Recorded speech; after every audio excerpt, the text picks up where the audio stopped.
Welcome, foolish mortals, to another episode of the HitchHiking Host Show. I am your host, your ghost host,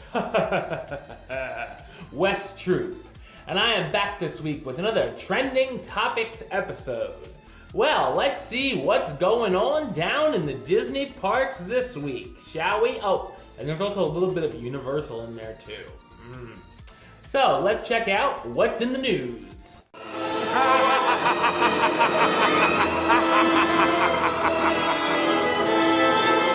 We're only about a month away from the release of the new live-action Beauty and the Beast film, and beginning February 10th, guests visiting the One Man's Dream attraction at Disney's Hollywood Studios will be able to check out an exclusive extended preview from the film. In addition, guests will also be able to see two props used in the production of the film: Belle's iconic yellow ballroom dress and the magical rose protected within its bell jar. Beginning just a few days earlier, on February 5th, the Beauty and the Beast live on stage show will also be getting a special movie-inspired extra. Before each performance, a father and daughter from the audience will be invited on stage to sing a new song from the film in a special magical moment. Very interesting. I kind of figured they would be showing the special preview for Beauty and the Beast in the One Man's Dream Theater because, well, over the last few years, they've done it with almost every Disney movie, so why wouldn't they do it with this one? Right, guys? But anyway, that's a cool little extra for the Beauty and the Beast live on stage show. If you want to get up on the stage and sing a new song from the show, you might get picked. So, yeah, it sounds cool. I'm excited for the new Beauty and the Beast movie. It looks a lot like the animated film, so I have to see it for myself before I judge it, right? And we know I will, and we know I'll review it because that's on my other channel, youtube.com/westside515. Subscribe. But anyway, I'm definitely somewhat excited for the Beauty and the Beast live-action film. We'll just see how much of it is a direct copy from the animated film. Hopefully it'll be a little bit different, right?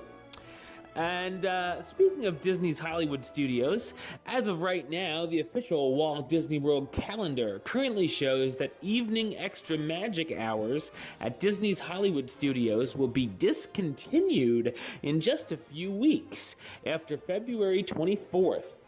While nothing is set in stone, except for the Sword in the Stone, okay. And Disney could always update their official calendar before this date next month. We're inclined to believe that Disney really will end evening extra magic hours at Disney's Hollywood Studios before the end of next month. Of course, we will know more in the coming weeks. So just know you might not be able to get your extra magic hours over at DHS. Other than being there for Fantasmic at night. And the Star Wars Spectacular, the Galactic Spectacular. I was going to say, I don't know that there's much there that would keep me there the whole day. But right now, at least, until Star Wars Land's opened.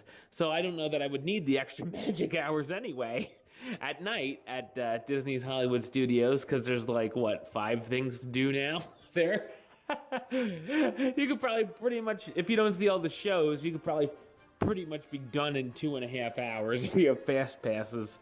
But anyway, just know that if you're heading out to Disney's Hollywood Studios in the next month or so.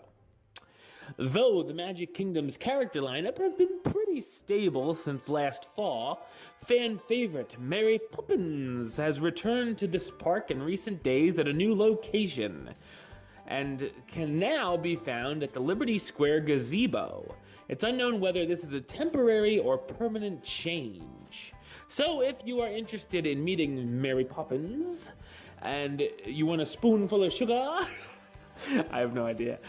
You can meet her for at least right now, this minute, until it changes again, at the Liberty Square gazebo. Late last year, Disney announced that one of their female elephants, Stella,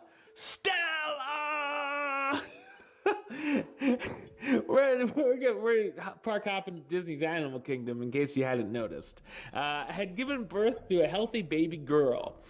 And now, after a brief time backstage while mother and calf were bonding, the adorable pair have now been moved to the Kilimanjaro Safaris attraction. Kilimanjaro Safaris, you know what that means. We gotta sing it. Now go go, now go poo poo.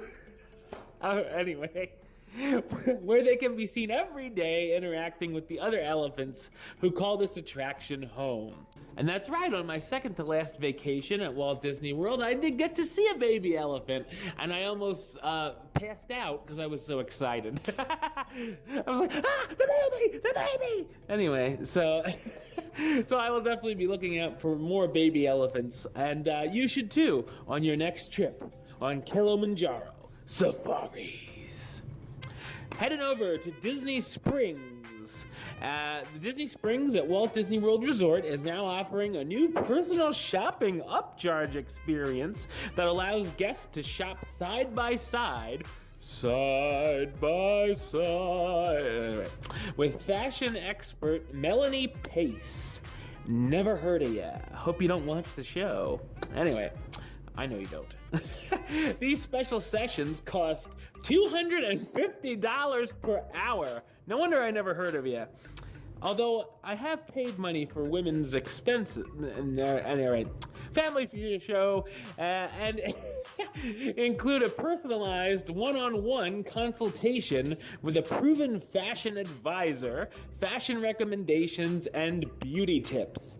So if you want to blow $250 per hour, you can talk to fashion expert Melanie Pace, and she'll guide you right through Disney Springs.